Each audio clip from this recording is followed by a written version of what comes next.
8 अक्टूबर 2024 मंगलवार के दिन शारदीय नवरात्रि का छठा दिन है और आज आप सुनेंगे दुर्गा सप्तशती का 11वां अध्याय। और नवरात्रि के छठे दिन माँ कात्यायनी की पूजा आराधना की जाती है। तो अगर आपने अब तक माँ कात्यायनी की पूजा विधि और व्रत की कथा नहीं सुनी है तो चैनल पर वीडियो अपलोड है, उसे आप देख सकते हैं। और अब आप सुनेंगे आज का अध्याय। सबसे पहले विनियोग है ओम नमः चंडिकायै। माँ दुर्गा के चंडी रूप को हमारा नमन है। यह भगवान ब्रह्मा जी के द्वारा लिखा गया चंडी कवच है, जिसमें कुल 56 छंद हैं। चामुंडा देवता, दिग्बंध देवता, जगदम्बा माता इत्यादि का ध्यान करके हम इस दुर्गा सप्तशती के पाठ का प्रारंभ कर रहे हैं। मार्कंडेय जी पितामह ब्रह्मा जी से कह रहे हैं कि हे भगवान ब्रह्मा, जो इस विश्व में गोपनीय है वह रहस्यपूर्ण है तथा जो सभी की रक्षा करता है और हमें अधर्म से बचाता है, साथ ही जिसे आपने अभी तक किसी को दिखाया भी नहीं है, ऐसा कोई साधन या उपाय मुझे बताइए। मार्कंडेय जी के इस प्रश्न पर भगवान ब्रह्मा कहते हैं कि उस साधन का नाम तो देवी कवच ही है, जो इस विश्व में अत्यधिक गोपनीय है। वह देवी कवच सभी का कल्याण करने वाला, पवित्रता और पुण्य देने वाला है। आपको इसी का ही जाप करना चाहिए, इससे ही आपका उद्धार होगा। माँ दुर्गा की 9 मूर्तियाँ हैं। माँ दुर्गा का प्रथम स्वरूप है माँ शैलपुत्री, दूसरा स्वरूप है माँ ब्रह्मचारिणी, माँ दुर्गा का तीसरा स्वरूप है माँ चंद्रघंटा और चौथा स्वरूप है माँ कुष्मांडा। उनका 5वां रूप स्कंद माता का है और छठा रूप माँ कात्यायनी है। 7वां स्वरूप है माँ कालरात्रि का और 8वां स्वरूप माँ महागौरी के नाम से प्रसिद्ध है। माँ दुर्गा का 9वां रूप है माँ सिद्धिदात्री। यही नव दुर्गा के रूप हैं जिसे भगवान ब्रह्मा के द्वारा वेदों के माध्यम से बताया गया है। जो मनुष्य अग्नि में जल रहा हो, सभी ओर से शत्रुओं से घिर गया हो, विपरीत परिस्थितियों का सामना कर रहा हो और उस समय यदि वह माँ दुर्गा की शरण में जाता है तो उसका कभी भी बुरा नहीं हो सकता है। अर्थात माँ दुर्गा का ध्यान किए जाने पर माँ दुर्गा उसकी हर परिस्थिति में सहायता करती हैं। यदि युद्ध का समय हो और मनुष्य संकटों में घिरा हुआ हो तो भी माँ दुर्गा के प्रभाव से उसका कुछ भी बुरा नहीं होता है। माँ दुर्गा उसके दुख, पीड़ा, भय इत्यादि का नाश कर देती हैं। जो भी भक्तगण माँ दुर्गा की भक्ति करता है, माँ दुर्गा अवश्य ही उन्हें अभय दान देती हैं। जो कोई भी देवी दुर्गा का ध्यान करता है, माँ दुर्गा उसकी हर प्रकार से रक्षा करती हैं और इस बात में कोई भी संशय नहीं है। चामुंडा माता का वाहन प्रेत है और वे उस पर सवारी करती हैं। वाराही माता का वाहन भैंसा है। ऐन्द्री माता का वाहन हाथी है तो वही वैष्णवी माता का वाहन गरुड़ है। भगवान शिव की पत्नी व सभी की ईश्वरी माँ पार्वती का वाहन वृषभ है। कुमारी माता का वाहन मोर है। लक्ष्मी माता कमल के आसन पर विराजमान है और उन्होंने अपने हाथों में भी कमल लिया हुआ है। वे भगवान विष्णु को अत्यधिक प्रिय हैं। वृषभ पर बैठी हुई माँ पार्वती का रंग सफ़ेद है। भगवान ब्रह्मा की पत्नी माँ ब्राह्मी या माँ सरस्वती हंस पर बैठी हुई हैं और सभी प्रकार के आभूषण पहने हुए हैं। इस प्रकार से माता रानी अपने भिन्न भिन्न रूपों में सभी तरह के योग व शक्तियों को ली हुई हैं। उन्होंने कई प्रकार के आभूषण व रत्न पहने हुए हैं जो उनकी शोभा को बढ़ा रहे हैं। माँ दुर्गा का एक रूप अत्यधिक क्रोध में रथ पर बैठा हुआ दिखाई देता है, जो दुष्टों का नाश करने के लिए है। वे अपने हाथ में शंख, सुदर्शन चक्र, गदा, हल, मूसल इत्यादि लिए हुए हैं। इसके अलावा उन्होंने अपने हाथों में खेटक, तोमर, परशु, पाश, त्रिशूल तथा उत्तम कोटि का हुआ है। माँ दुर्गा दैत्यों, दुष्टों व राक्षसों का नाश कर देती हैं, भक्तों का कल्याण करती हैं तथा देवताओं का सदैव हित करती हैं। इसी उद्देश्य के तहत ही उन्होंने भिन्न भिन्न भांति के अस्त्र शस्त्र लिए हुए हैं। माँ दुर्गा के महारुद्र, प्रलयंकारी, पराक्रमी, महाशक्तिशाली, अत्यधिक उत्साही तथा भय का नाश कर देने वाले इस रूप को हम सभी नमस्कार करते हैं। माँ देवी के उस प्रलयंकारी रूप की ओर देखना भी बहुत मुश्किल है, जो शत्रुओं का भय बढ़ाने का कार्य करता है। पूर्व दिशा में इंद्री देवी मेरी रक्षा कीजिए, आग्नेय दिशा में अग्नि देवी मेरी रक्षा कीजिए, दक्षिण दिशा में वाराही माता, नैऋत्य कोण में खड़ग धारिणी माँ, पश्चिम दिशा में वारुणी देवी और वायव्य कोण में मृगवाहिनी देवी मेरी रक्षा कीजिए। उत्तर दिशा में माँ कुमारी, ईशान कोण में शूलधारिणी, आकाश से अर्थात ऊपर से माँ ब्रह्माणी तथा नीचे अर्थात पाताल लोक से माँ वैष्णवी मेरी रक्षा कीजिए। राक्षसों के शवों को अपने वाहन के रूप में उपयोग में लाने वाली माँ चामुंडा देवी, आप दशों दिशाओं से मेरी रक्षा कीजिए। आगे से माँ जया तथा पीछे से माँ विजया, आप मेरी रक्षा कीजिए। माँ अजिता मेरे वाम भाग में और दक्षिण दिशा में अपराजिता देवी मेरी रक्षा करें। मेरे शिखा की रक्षा उद्योतिनी देवी और माँ उमा मेरे सिर की रक्षा करें, अर्थात उसमें वास करें। आप मेरे ललाट की मालाधारी के रूप में और भौहों का यशस्विनी के रूप में संरक्षण करें। भौहों के बीच में त्रिनेत्र के रूप में और नाक की यम घंटा के रूप में रक्षा करें। दोनों आँखों के बीच में शंख माता के रूप में और कानों की द्वारवासिनी के रूप में रक्षा करें। मेरे कपाल की कालिका के रूप में और कानों के मूल की शांकरी देवी रक्षा करें। नासिका की सुगंधा देवी और होंठ के ऊपरी भाग की चर्चिका देवी रक्षा करें। होंठ के निचले भाग की रक्षा अमृत कला देवी और जीभ की सरस्वती देवी रक्षा करें। मेरे दांतों की कुमारी देवी, कंठ की चंडिका देवी, घंटिका की चित्रघंटा देवी और तालु की महामाया देवी रक्षा करें। मेरी ठोड़ी की कामाक्षी देवी, वाणी की सर्वमंगला देवी, ग्रीवा की भद्रकाली तथा मेरुदंड की धनुर्धारी देवी रक्षा करें। बाहरी कंठ की नीलग्रीवा देवी, कंठ नलिका की नलकूबरी, कंधों की खड़गनी देवी और भुजाओं की वज्रधारिणी देवी रक्षा करें। दोनों हाथों की दंडिनी देवी, अंगुलियों की जगदम्बिका माता, नाखूनों की शूलेश्वरी देवी और पेट की कुलेश्वरी देवी रक्षा करें। स्तनों की महादेवी, मन की शोक विनाशिनी देवी, हृदय की ललिता देवी और उदर की शूलधारिणी देवी रक्षा करें। नाभि की कामिनी देवी, गुहा की गुहेश्वरी देवी, लिंग की पूतना व कामिका देवी तथा गुदा की महिषवासिनी देवी रक्षा करें। कटिभाग की भगवती देवी, घुटनों की विंध्यवासिनी देवी, जांघों की महाबला देवी रक्षा करें और सभी कामनाओं को पूरा करें।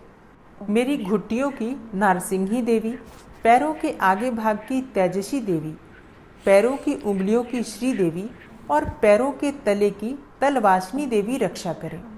पैरों के नाखूनों की दृष्टा कराली देवी, केशों की ऊर्ध्वकेशिनी देवी, रोम छिद्रों की कौबेरी देवी तथा त्वचा की बागीश्वरी देवी रक्षा करें।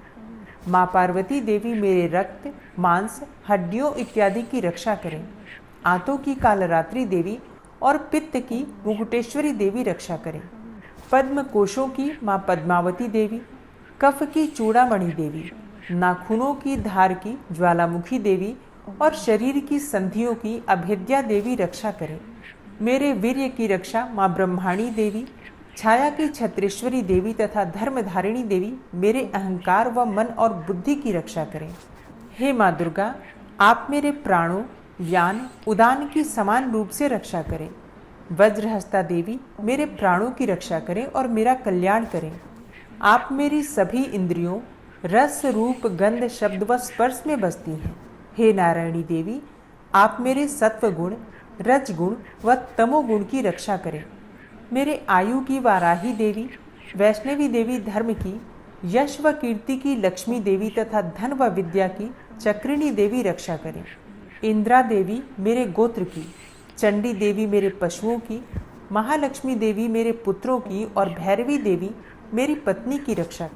मेरे पथ की सुपथा देवी और उस मार्ग की क्षेमकरी देवी, राजा के दरबार में महालक्ष्मी देवी तथा सभी जगह निवास करने वाली विजया देवी मेरे भय की रक्षा करें। हे माँ दुर्गा, जो भी स्थान या अंग इस देवी कवच में रह गया है और वह अभी भी रक्षा करने योग्य है, तो आप उसकी भी रक्षा कीजिए। आप मेरे पापों का नाश करके मेरा उद्धार कीजिए। माँ दुर्गा की आज्ञा के बिना कोई भी व्यक्ति इस विश्व में एक कदम भी आगे नहीं बढ़ सकता है।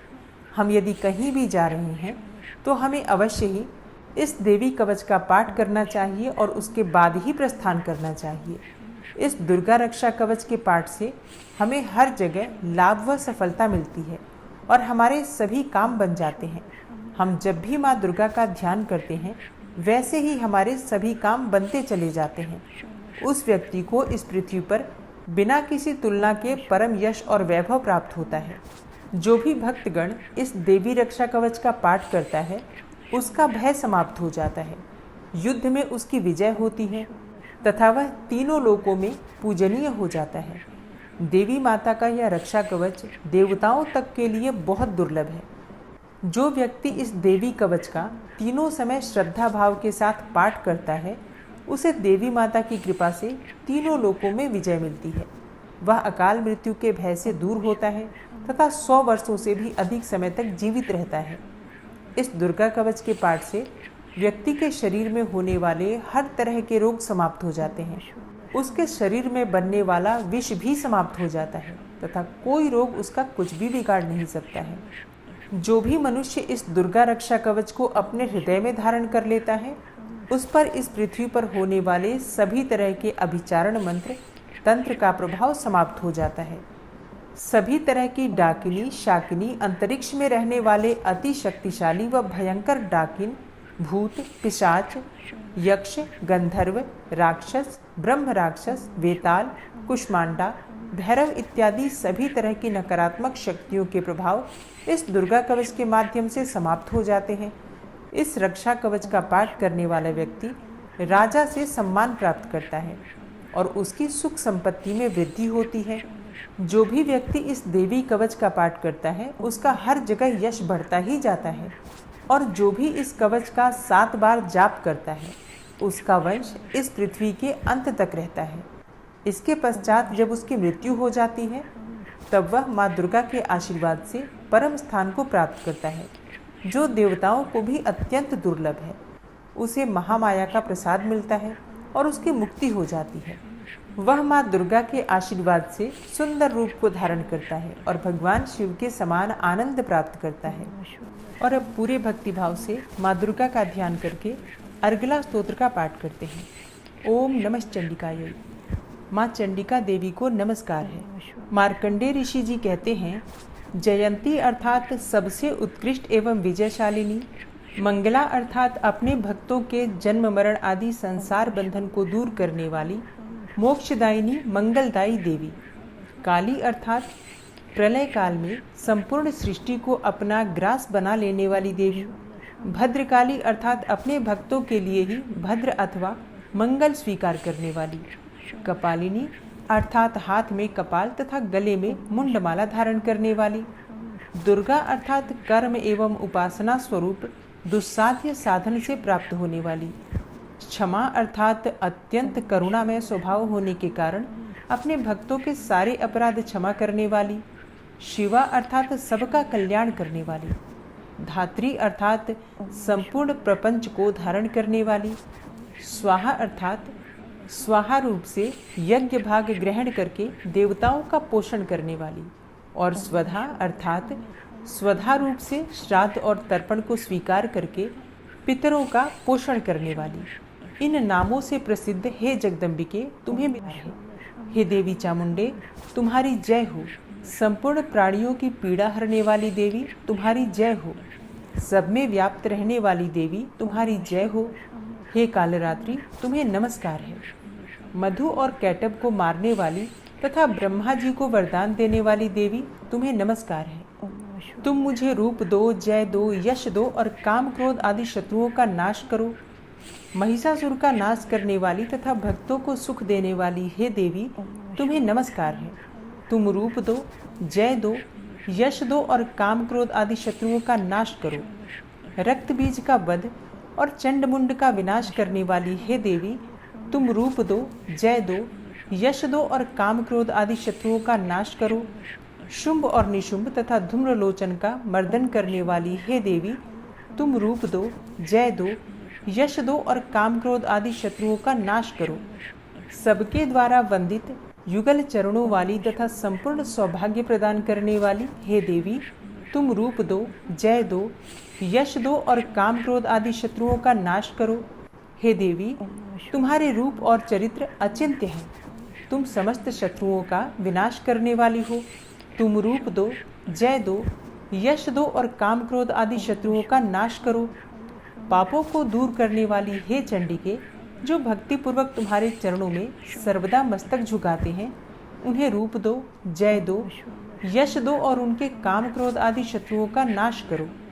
रोगों का नाश करने वाली हे चंडिके, जो भक्तिपूर्वक तुम्हारी स्तुति करते हैं, उन्हें रूप दो, जय दो, यश दो और उनके काम क्रोध आदि शत्रुओं का नाश करो।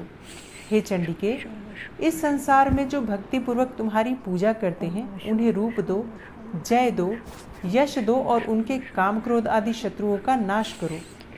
मुझे सौभाग्य और आरोग्य दो, परम सुख दो, रूप दो, जय दो, यश दो और मेरे काम क्रोध आदि शत्रुओं का नाश करो। जो मुझसे द्वेष रखते हो, उनका नाश और मेरे बल की वृद्धि करो। रूप दो, जय दो, यश दो और मेरे काम क्रोध आदि शत्रुओं का नाश करो।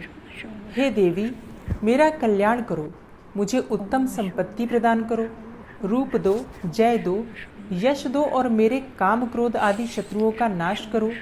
हे अंबिके, देवता और असुर दोनों ही अपने माथे के मुकुट की मणियों को तुम्हारे चरणों पर घिसते रहते हैं। तुम रूप दो, जय दो, यश दो और काम क्रोध आदि शत्रुओं का नाश करो। तुम अपने भक्तजनों को विद्वान, यशस्वी और लक्ष्मीवान बनाओ तथा रूप दो, जय दो, यश दो और उनके काम क्रोध आदि शत्रुओं का नाश करो। प्रचंड दैत्यों के दर्प का दलन करने वाली हे चंडिके, मुझ शरणागत को रूप दो, जय दो, यश दो और मेरे काम क्रोध आदि शत्रुओं का नाश करो। चतुर्मुख ब्रह्मा जी के द्वारा प्रशंसित चार भुजाधारिणी हे परमेश्वरी, तुम रूप दो, जय दो, यश दो और काम क्रोध आदि शत्रुओं का नाश करो। हे देवी अंबिके, भगवान विष्णु नित्य निरंतर भक्ति पूर्वक तुम्हारी स्तुति करते रहते हैं। तुम रूप दो, जय दो, यश दो और काम क्रोध आदि शत्रुओं का नाश करो।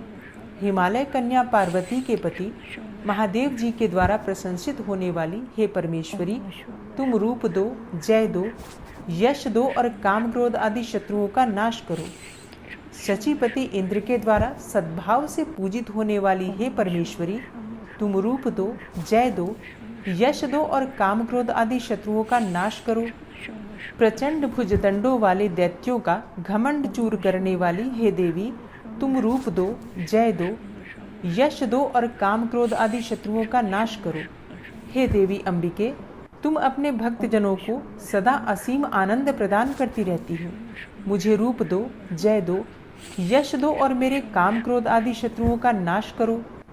मन की इच्छा के अनुसार चलने वाली मनोहर पत्नी प्रदान करो, जो दुर्गम संसार सागर से तारने वाली तथा उत्तम कुल में उत्पन्न हुई हो।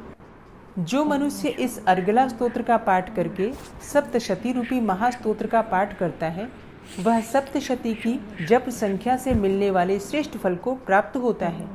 साथ ही वह प्रचुर संपत्ति भी प्राप्त कर लेता है। कीलक स्तोत्र। तो सबसे पहले भगवती दुर्गा का ध्यान कीजिए, उसके बाद इस पावन और परम कल्याणकारी स्तोत्र का पाठ करते हैं। ओम नमः चंडिकायै। मार्कंडेय ऋषि जी कहते हैं, चंडिका देवी को नमस्कार है। विशुद्ध ज्ञान ही जिनका शरीर है, तीनों वेद ही जिनके तीनों दिव्य नेत्र हैं, और जो कल्याण प्राप्ति के हेतु हैं तथा अपने मस्तक पर अर्धचंद्र का मुकुट धारण करते हैं, उन भगवान शिव को नमस्कार है। मंत्रों का जो अभिकीलक है, अर्थात मंत्रों की सिद्धि में विघ्न उपस्थित करने वाले शाप रूपी कीलक का जो निवारण करने वाला है, उस सप्तशती स्तोत्र को संपूर्ण रूप से जानना चाहिए और जानकर उसकी उपासना करनी चाहिए। यद्यपि सप्तशती के अतिरिक्त अन्य मंत्रों के जप में भी जो निरंतर लगा रहता है, वह भी कल्याण का भागी होता है। उसके भी उच्चाटन आदि कर्म सिद्ध होते हैं तथा उसे भी समस्त दुर्लभ वस्तुओं की प्राप्ति हो जाती है। तथापि जो अन्य मंत्रों का जप न करके केवल इस सप्तशती नामक स्तोत्र से ही देवी की स्तुति करते हैं, उन्हें स्तुति मात्र से ही सच्चिदानंद स्वरूपिणी देवी सिद्ध हो जाती हैं। उन्हें अपने कार्य की सिद्धि के लिए मंत्र, औषधि तथा अन्य किसी साधन के उपयोग की आवश्यकता नहीं रहती। बिना जप के ही उनके उच्चाटन आदि समस्त अभिचारी करते हैं। इतना ही नहीं, उनकी संपूर्ण अभिष्ट वस्तुएं भी सिद्ध हो जाती हैं।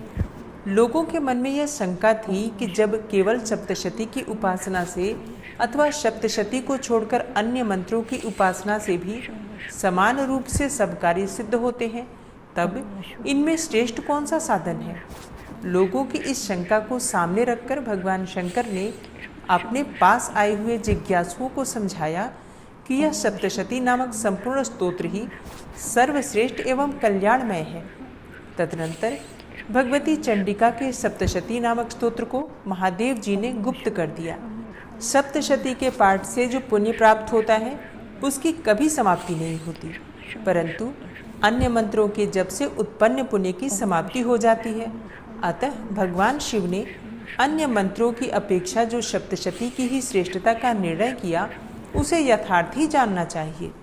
अन्य मंत्रों का जप करने वाला पुरुष भी यदि सप्तशती के स्तोत्र और जप का अनुष्ठान कर ले तो वह भी पूर्ण रूप से ही कल्याण का भागी होता है, इसमें तनिक भी संदेह नहीं है। जो साधक कृष्ण पक्ष की चतुर्दशी अथवा अष्टमी को एकाग्रचित्त होकर भगवती की सेवा में अपना सर्वस्व समर्पित कर देता है और फिर उसे प्रसाद रूप से ग्रहण करता है, उसी पर भगवती प्रसन्न होती हैं, अन्यथा उनकी प्रसन्नता नहीं प्राप्त होती। इस प्रकार सिद्धि के प्रतिबंधक रूप कील के द्वारा महादेव जी ने इस स्तोत्र को कीलित कर रखा है।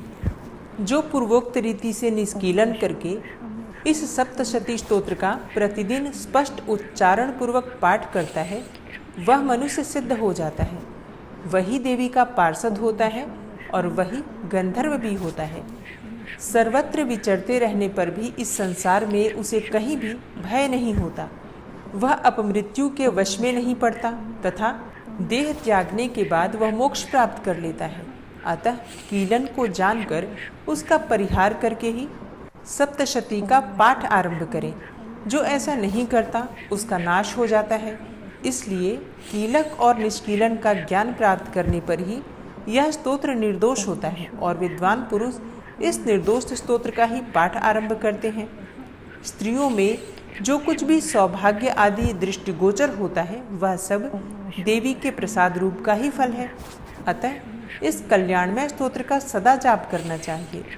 इस स्तोत्र का मंद स्वर से पाठ करने पर स्वल्प फल की प्राप्ति होती है और उच्च स्वर से पाठ करने पर पूर्ण फल की सिद्धि होती है। अतः उच्च स्वर से ही इसका पाठ आरंभ करना चाहिए।